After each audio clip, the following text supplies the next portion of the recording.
Edo State Governor Senator Madi OKPEBHOLO don promise say im go upgrade school facilities, employ better teachers, improve infrastructure and make sure say schools for the state dey safe and good for learning.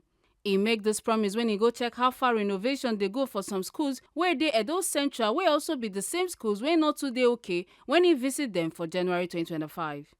Since Governor OKPEBHOLO enter office, im don start plenty people-focused programs and even declare emergency for education sector. Im government don already begin change public schools as some of the schools wey dem don forget before don get new classrooms, fence and other better facilities. Oga Governor tok say dem dey work to bring back quality and make education affordable, say renovation dey shele for all the 3 senatorial districts and say dem go soon employ more qualified teachers so that our pikins dem go fit get the correct education wey dem deserve. E con still tok say the plan na to make Edo public schools reach the level of private schools both for quality and structure so that families go prefer dem, say dem want make every Edo pikin dey attend public school wey meet global standard. You can see from your right to the left and beyond, there's a lot of renovation going on.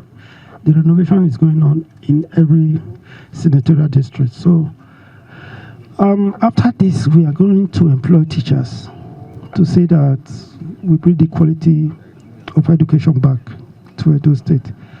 I want to see a state where children will go to government school, pay less fees and get quality education. That is our goal. Make una no forget say, as we see am, na so we dey talk am. We no dey take blame. From Edo Central, Ekata Ojesele, TMC News.